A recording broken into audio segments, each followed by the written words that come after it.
it's Leo and I'm finally here to talk about episode 15 from the Delicious Party PreCure. This video is a little bit later than usual.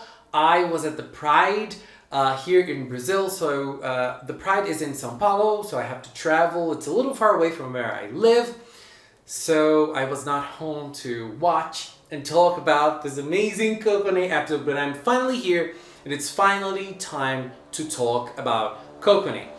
Girl, I really loved this episode. This resonated a lot with me for lots of reasons, so I'm going to talk about that. But before, I want to say that this was kind of a slower episode, and I feel like Delicious Party is always focusing on the story, on the lore, on the backgrounds of everything. It's always bringing something. This episode took a little step back and said, well, the mid-season cure is coming soon, but now let's focus on the characters we already have. Why not? So I really enjoyed this approach. I feel like this episode did not bring as much as the others in terms of plot and story, but it brought a lot in terms of Kokone as a character, and I really liked it. So let's talk about it. The first thing is about Kokone that I like is her awkwardness, her social awkwardness. And every time she does something that people react in a way that she was not expecting, she's always like, oh, did I mess up? And I do this all the time. Sometimes I get too self-conscious about things that I do, and I do wonder if I'm messing up with my social relations, because I feel like I am a very socially awkward person. I never know if I'm doing the right thing. I never get the right signals, and I'm always anxious in trying to make friends or getting to know new people, or, you know, trying to keep on building the relationships I already have. So I do understand Kokone like entirely. And we've already seen that she is very awkward around people in general. She is open to the Delicious Party team. She's open to Yui, Ran, and Mari, and obviously the mascots, because she is already at ease with them.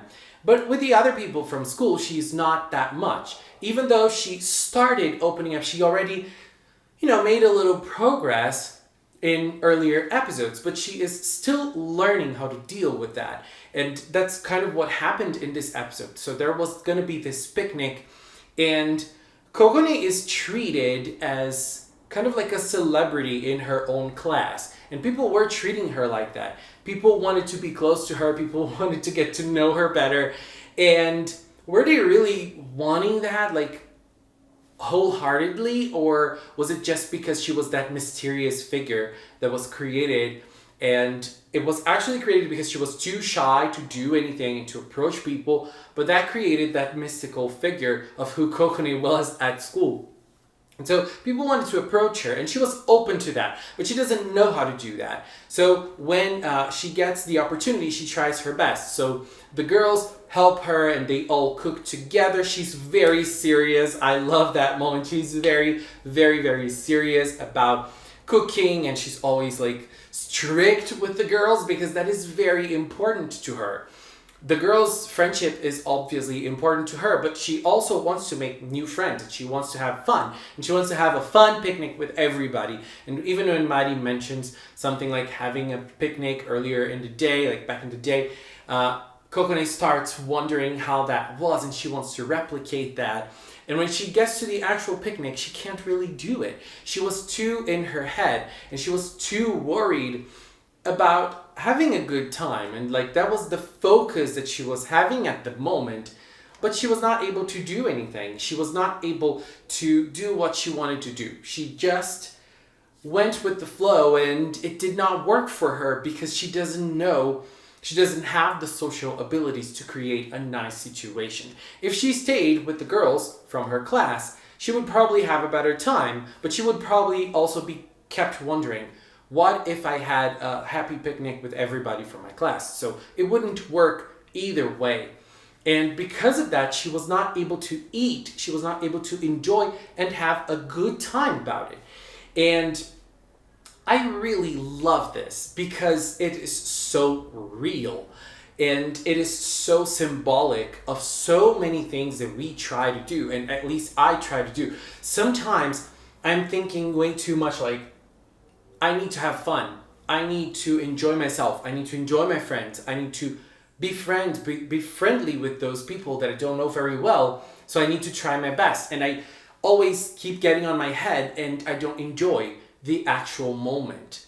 And that's what happened with her. So I loved it because it felt so palpable. It felt so real. It felt very well done to me. So I enjoyed it. And at the same time, we have her driver. And we have other situations too. So let's talk about those little other situations that were very nice. Let's talk about the Banderu gang. I love Narciso so much. He is so amazing. Finally, someone questioning the ridiculous Banderu chant. And I do understand, like, I feel like they want to make it ridiculous. Yes, but it's so Narciso to, question that and say, look, it's not as amazing as I am, so we need to change it. And Secretaru was like, Bundaru, bundaru. Like, she was trying to see if that was as ridiculous as he was saying. So, yeah, I'm sorry. It is kind of ridiculous, even though it's fun. Bundaru, bundaru. I love doing this, but it does not match Narciso's awesomeness. So I love that scene. We also have a black pepper moment too, with Takumi arriving when the girls were talking about about Kokone's driver, Todoroki, and he thought they were talking about him, and he thought that Yui was talking about black pepper, and he was all happy. But no, it was not about him, and I love how his ear grew when he was trying to listen. Sorry, Takumi, you are going to have to suffer a little bit more.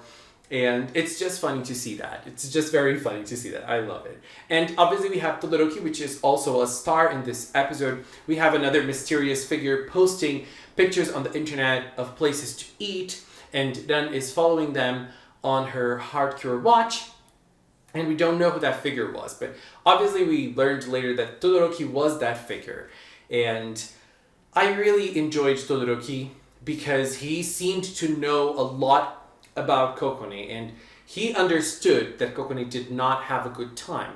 And I feel like the argument that the episode did was not the argument I was expecting, which doesn't mean that it was a bad argument. It was just a different argument. The episode focused on the experience of eating. So whenever you're eating something, you have to enjoy the food. And that's not what Kokone was doing at the picnic. For me, the argument I was waiting for the episode to talk about was, don't get into your head, try to act normal, try to just be yourself without thinking too much about it. And the episode did not go this way. The episode did go to the food way, which for me was a little weird when thinking about Kokone. I feel like she needed to listen to the other argument as well, which is something I need to listen to. Like, I need to remind myself of that lots of times. And I'm an adult and I still have to deal with that. Imagine someone who is 14 or 13, like a teenager or a child. And if you're already like that as a child, so you probably will have to deal with that. You have to learn how to deal with that in your life. So I feel like she needed to learn that too. But the lesson was important because she was leaving something behind, which was the experience of enjoying what you were eating. And what did we also have? We had that amazing moment with Pum Pum and Ran when Pum Pum was saying that Todoroki-san was the one who was posting those things, and Ran was not understanding it at all. I loved it. And Pum Pum was so cute in this episode. Sometimes I feel a little sad that Pum Pum is not shining as like the Ojo-sama she is supposed to be, or she was when she appeared for the first time. But I really like how she cares about Kokone, and she's always worried about her. So I really enjoyed that.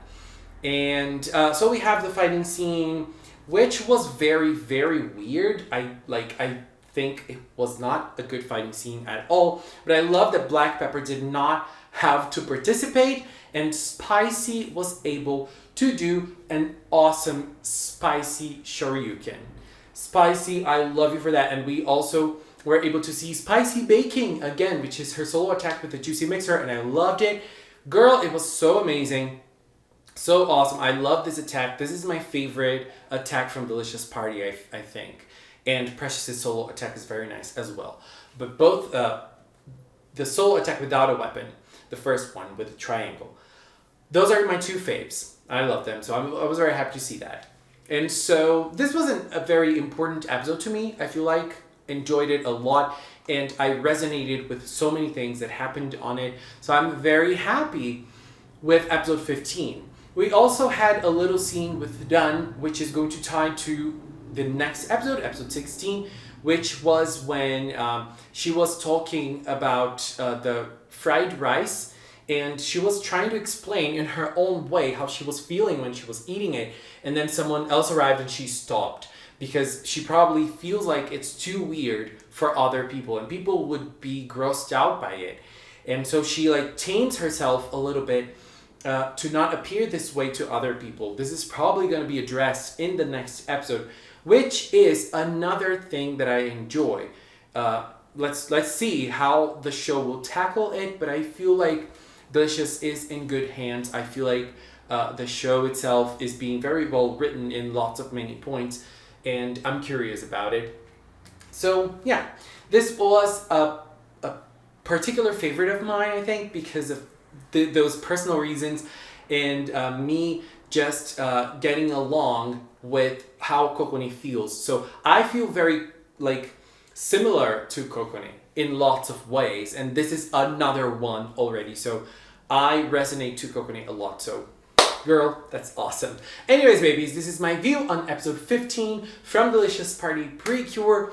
We are getting closer to big moments from this season, and I cannot wait. Anyways, next week is going to be very exciting as well. Udan's focused episode. I'm very excited to watch it. So this is it for now. I want to take this little time to thank the members of the Magical Cinnamon channel. If you are a member, thank you very much for your support. Thank you for standing by Magical Cinnamon. And if you've watched up until now, thank you so much as well. Thank you so much for watching. And until next time, bye bye.